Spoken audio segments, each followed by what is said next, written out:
ma'am test drive तौबदा इसी black सिदा ओइन तौरके अदुगा अमा सिदि डिस्प्ले गे ओइन थम्मने अदु सिसु सिना मैनुअल ने टॉप क्लास नि सिसु अदुगा सिना मोइ मैम टेस्ट ड्राइव तौगी गाड़ी से खरा मोटले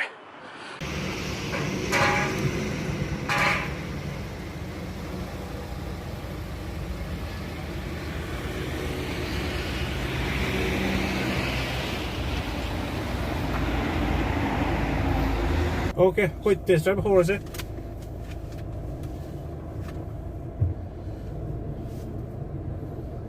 गाड़ी से वांग yang wang गाड़ी से wang Fortuner के wang mana है ये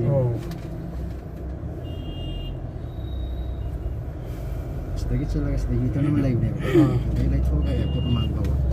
चच पिकअप से ये मैम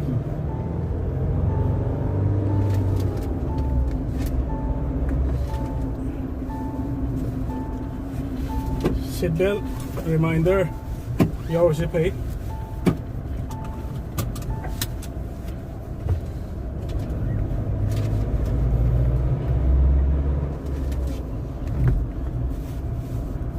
सिग्नल से सोम दर तो यार सेरा जोम दर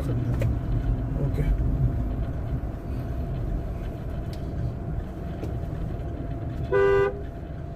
ओके इनिशियल आईगी इंप्रेशन है कि गाड़ी से पिकअप से तुम फजना लई है सेकंड गियर दा तुम 60 बो तुम यों माले जिकी दो अदुगा गसागी स्टीयरिंग से फजना तुम गाड़ी कोई सेडान गुम्बा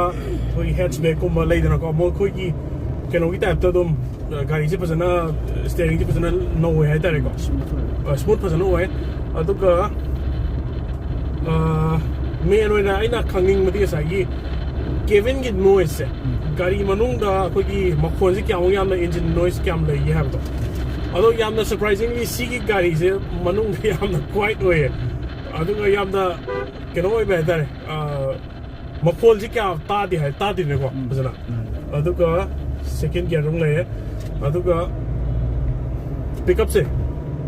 थर्ड गियर दा इसे 3000 RPM तो around 70 किलोमीटर थोड़े बुको एयरपोर्ट रोते ने कोई थोड़े से गाड़ी हम नुआई सी दे अदुगा याम नुआई बंदे सी की ग्लास की केनो में आपसे कोई की थोंगनो में ऐसे चौंग लोई पान में ना आइना anyway ये थोक तो को 360 ये थोक तो लोई ना वो फसले इराय लाइन हुई है तार सी की समझी हम द प्लस पॉइंट ने अदुगा हजिक आई थोड़ी 80 किलोमीटर पर आवर ने फोर्थ गियर दा अदु याम लाइन इराय लाइना थोबो याय तो सिगी टॉप स्पीड से आइना मखोगी रिव्यू अतोपदा सुम येंगदा 130 140 इराय लाइना तुम थोबो यानी अदु वो मणिपुर की रोड कंडीशंस ते दी अदु रेकमेंड तोंसिदे अदुम 80 90 हाइसे तुम केनो तोरबने यार ने तक तक दो बिस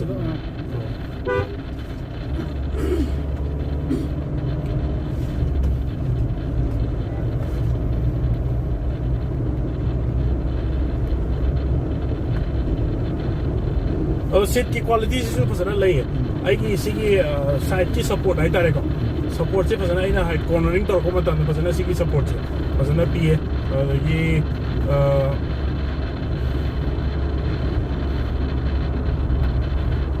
अदो आई हाई तो बम को हो रे सी की स्टीयरिंग व्हील से केनो ने एडजस्टेबल ने को कोई किसी अप एंड डाउन या अदु स्टीयरिंग को तो अदु में याय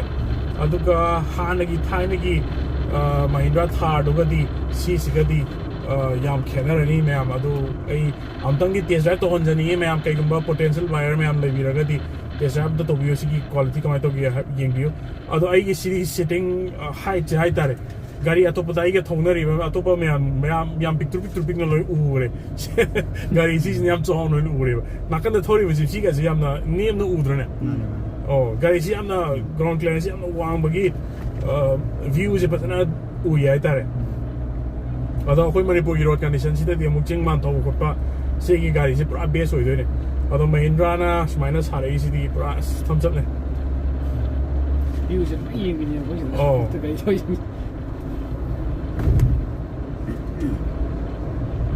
ꯑꯗꯣ ꯁꯤꯒꯤ ꯍꯧꯖꯤꯛ ꯚ꯭ꯌꯨ ꯌꯦꯡꯉꯦ ꯍꯥꯏꯗꯣ ꯃꯌꯥꯝ ꯄꯕ꯭ꯂꯤꯛ ꯔꯤꯑꯦꯛꯁꯟ ꯍꯥꯏꯇꯥꯔꯦ ꯑꯩꯈꯣꯏꯅ ꯁꯤ ꯃꯩꯗ ꯊꯥꯔꯁꯤ ꯊꯧꯔꯛꯄꯗ ꯃꯌꯥꯝꯅ ꯁꯤ ꯒꯥꯔꯤꯁꯤꯗ ꯌꯦꯡꯅꯔꯛꯏ ꯃꯌꯥꯝꯁꯦ ꯑꯗꯨꯝ ꯀ꯭ꯔꯥꯎꯗꯇ ꯑꯗꯨꯝ ꯀꯩꯅꯣ ꯇꯧꯕ ꯍꯥꯏꯇꯥꯔꯦ ꯌꯦꯡꯅꯤꯡꯕ ꯑꯃ ꯄꯣꯛꯄꯗꯣ ꯒꯥꯔꯤꯁꯦ ꯒꯥꯔꯤꯁꯦ ꯌꯥꯝꯅ ꯄ꯭ꯔꯤꯃꯤꯌꯝ ꯑꯣꯏꯅ ꯁꯥꯔꯒ ꯌꯥꯝꯅ ꯐꯖꯕ ꯃꯑꯣꯡꯗ ꯀꯩꯅꯣ ꯇꯧꯋꯦꯕ ꯗꯤꯖꯥꯏꯟꯗꯒꯤ ꯀꯩꯗꯤ ꯀꯥꯏ ꯖꯤꯞ ꯔꯦꯡꯒꯂꯔ ꯃꯤꯅꯤ ꯖꯤꯞ ꯔꯦꯡꯒꯂꯔ ꯍꯥꯏꯗꯣꯏꯅꯦ ꯁꯤꯁꯦ ꯑꯗꯣ ꯖꯤꯞ ꯔꯦꯡꯒꯂꯔꯃꯛ ꯂꯩꯗ꯭ꯔꯁꯨ ꯌꯥꯔꯦ ꯍꯧꯖꯤꯛꯇꯤ ꯖꯤꯞ ꯁꯤꯒꯤ ꯁꯤꯗꯩꯗ ꯑꯗꯨꯝ ꯀꯩꯅꯣ ꯇꯧꯔꯒ ꯑꯗꯨꯝ ꯊꯥꯔꯁꯤꯗꯀꯣ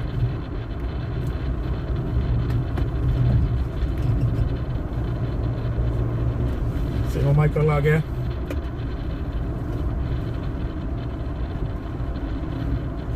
ꯇꯔꯅꯤꯡ ꯔꯦꯗꯤꯌꯁꯁꯦ ꯑꯃꯨꯛ ꯍꯥꯏꯐꯦꯠ ꯌꯦꯡꯁꯦ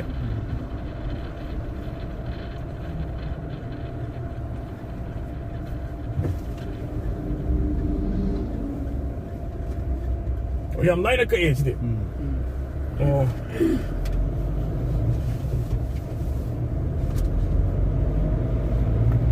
ꯄꯤꯛꯑꯞꯁꯦ ꯐꯖꯅ ꯂꯩ ꯃꯥꯅꯦ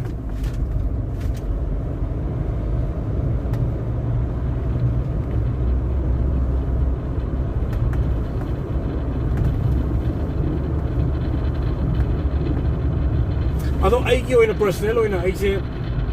ꯃꯥꯔꯨꯇꯤ ꯁꯤꯌꯥꯁ ꯊꯧꯋꯦ ꯁꯦꯗꯥꯟꯅꯦ ꯑꯗꯨꯝ ꯁꯤꯌꯥꯁꯁꯦ ꯑꯗꯨꯝ ꯂꯛꯖꯔꯤ ꯁꯦꯗꯥꯟ ꯍꯥꯏꯅꯁꯨ ꯑꯗꯨꯝ ꯃꯌꯥꯝꯅ ꯑꯗꯨꯝ ꯀꯟꯁꯤꯗꯔ ꯇꯧꯅꯩ ꯑꯗꯣ ꯁꯦꯗꯥꯟ ꯊꯧꯕ ꯑꯩꯅ ꯁꯨꯃꯥꯏꯅ SUV ꯑꯃ ꯊꯧꯔꯛꯄꯗ ꯑꯩꯒꯤ ꯑꯣꯏꯅ ꯄꯔꯁꯣꯅꯦꯜ ꯐꯤꯜꯗ ꯀꯔꯤ ꯐꯥꯎꯒꯦ ꯍꯥꯏꯕꯗ ꯇꯁꯦꯡꯅ ꯁꯤꯒꯤ ꯒꯥꯔꯤꯁꯤꯅ ꯑꯃꯨꯛ ꯄꯨꯔꯥ ꯗꯤꯐ꯭ꯔꯦꯟ ꯑꯣꯏꯕ ꯄꯨꯔꯥ ꯇꯣꯇꯦꯂꯤ ꯗꯤꯐ꯭ꯔꯦꯟ ꯑꯣꯏꯕ ꯑꯩꯉꯣꯟꯗ ꯑꯦꯛꯁꯄꯤꯔꯤꯌꯦꯟꯁ ꯑꯃ ꯐꯪꯉꯦ ꯑꯩ ꯊꯥꯔꯁꯦ ꯃꯃꯥꯡꯒꯤ ꯊꯥꯔꯗꯁꯨ ꯊꯧꯋꯦ ꯊꯧꯔꯒꯁꯨ ꯌꯥꯝ ꯀꯟꯅ ꯑꯦꯛꯁꯄꯤꯔꯤꯌꯦꯟꯁ ꯂꯩꯇꯕꯅꯦ ꯑꯗꯣ ꯁꯤꯒꯤ ꯊꯥꯔꯁꯤꯗꯗꯤ ꯑꯩꯅ ꯍꯦꯛ ꯄꯥꯏꯕ ꯃꯇꯝꯗ ꯌꯥꯝꯅ ꯑꯩꯉꯣꯟꯗ ꯑꯗꯨꯝ ꯏꯔꯥꯏ ꯂꯥꯏꯅ ꯑꯗꯨꯝ ꯑꯩꯉꯣꯟꯗ ꯆꯨꯁꯟꯅꯕ ꯑꯃ ꯑꯣꯏꯕꯗꯣ ꯑꯗꯨ ꯑꯣꯏꯌꯦꯕ ꯁꯤ ꯒꯥꯔꯤꯁꯦ ꯑꯗꯨꯅ ꯑꯩꯗꯧꯅ ꯉꯁꯥꯏꯒꯤ ꯐꯦꯃꯤꯂꯤ ꯂꯩꯔꯕ ꯃꯤꯑꯣꯏꯕ ꯑꯃꯅ ꯃꯤ ꯑꯃꯅ ꯐꯦꯃꯤꯂꯤ ꯑꯃꯗ ꯁꯤꯒꯤ ꯒꯥꯔꯤꯁꯦ ꯐꯦꯃꯤꯂꯤ ꯀꯥꯔ ꯑꯣꯏꯅ ꯁꯤꯖꯤꯟꯅꯕ ꯌꯥꯒꯗ꯭ꯔꯥ ꯌꯥꯔꯣꯏꯗ꯭ꯔꯥ ꯑꯩꯅ ꯉꯁꯥꯏ ꯀꯣꯏꯁꯟ ꯑꯍꯥꯟꯕꯗ ꯍꯪꯖꯈꯤꯕꯗꯣ ꯑꯗꯣ ꯑꯩꯅ ꯁꯤ ꯇꯦꯁ ꯗ꯭ꯔꯥꯏꯚ ꯇꯧꯔꯕ ꯃꯇꯨꯡꯗꯗꯤ ꯑꯩ ꯏꯔꯥꯏ ꯂꯥꯏꯅ ꯑꯗꯨꯝ ꯍꯥꯏꯖꯒꯦ ꯁꯤꯒꯤꯁꯤ ꯒꯥꯔꯤꯁꯦ ꯐꯦꯃꯤꯂꯤ ꯒꯥꯔꯤ ꯑꯣꯏꯅ ꯑꯗꯨꯝ ꯗꯦꯂꯤ ꯔꯥꯏꯗ ꯑꯣꯏꯅ ꯁꯤꯖꯤꯟꯅꯕ ꯌꯥꯅꯤ ꯑꯣꯐꯤꯁ ꯆꯠꯄꯗ ꯑꯗꯨꯝ ꯄꯨꯕ ꯌꯥꯅꯤ ꯋꯤꯀꯦꯟ ꯔꯥꯏꯗꯇ ꯄꯨꯕ ꯌꯥꯅꯤ ꯑꯗꯨꯒ खितंग adventurous ओइरगना अदुम ngасagi off road tawruba dum yani se adum sigi sikari sidum all in one haitare ko adum sina badum yagani aduna mayangi adum aduga mu question amana mu family khaktagi oina gari ama katang leiba imungda gari du yon thoga sigi gari se mu leiraga sigi se mu nuti sina yaga drive adu mak tudi aina hygienic de kaigino abadi sigi se mu kitang akoi ahalaman kitang leidna ko kitang sahi 50 surba 50 surba 60 surba sing sida di mo kitang nuai ro haitare morning gi sit che kitang akoina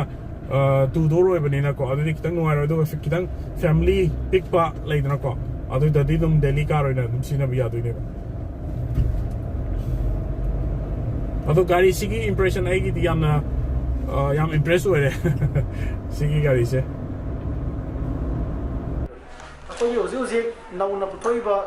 all new Thar gi gari si kanagumba sing koi customer sing manipur da legi sing na finance pamiba taragadi akoy finance option si sumaina lejai customer sing sigi koi gi details kar koi na logja ba mathau tai akoy gi in house finance ma haibati Mahindra finance koi ba bujmau gi ni tai rap tong da na maram waraga tangai fadana customer sing gi akoy gi magi details haibati asam business person ogi bra natre haragana asam salary person ogi bra if salary person ogi ragadi akoy na magi salary draw toriba bank natraga branch da koina auto loan apply to biba natre aduga atopa mana business person wergana hairiba business toriba dugi magi farm dugi maming da natraga dukan dugi maming da natraga masama owner dugi maming da koi leiriba bank sing koi bank khodi ma koi loi tai tawni kardang pallabada koi yam auto loan pibida yamna fast oriba IDFC Axis ICICI UBI SBI adagi Punjab National Bank Bank of Baroda adagi Canara adagi koi Visa Bank koi leiba bank mayam sing se koi loi tai tawna banina magi transaction amadi koi darkar leba eligibility oigada ba du documents du putho har ga ilai lai na koi loan se dum hai ba Thar si une koi dum finance to na ba koi leiba staff sing na dum phajana koi mating pa na ba du dum ke sem sa ba leise ba okay ado down payment ga ni kamai to down payment si koi masi kamai na lep hai matam da koi gi leiriba vehicle gi magi pricing do ma koi chap chana ma khando pirani haidi karamba variant natra karamba kano da pamino class da pamino ha do ma khando pira matung da kana gumba salary person oita ragadi magi net of net ki amount do ma khang ba darkar net salary ki amount do khando matung da kari gumba yamna akoi eligible haidi kitang chawam ta ragadi 15% minimum 15% down payment thamaga akoi dum loan apply to buye aduga business person is the same thing akoi magi source of income koi gross income sahi ki wena annual income se ke ma fajaram tar ga di gari to gi man habri on road ki price to gi 15% katang down payment thamba kan da 85% adum funding lo thabiya bank ki mate okay alright to sigi amuk thar sigi ngasagi variant mayam se ai hajara ke ko variant just the mayam lay ko adi AX model se adi adventure model ga luxury model ga ne lay se ado AX model se da ko base model hai tar AX base model fu kano gi 6 seater da ko 6 seater ga sa ko gypsy gi maning gi do maina to mong da lay se ko base models da kano da on road price da 11,22,727 ne lay se aduga khadi top class da ina sai kano oi gi do review to red color gi do adu idana 15,96,342 ne ko lay se ado showroom price 39.8 lakhs tagi ho ne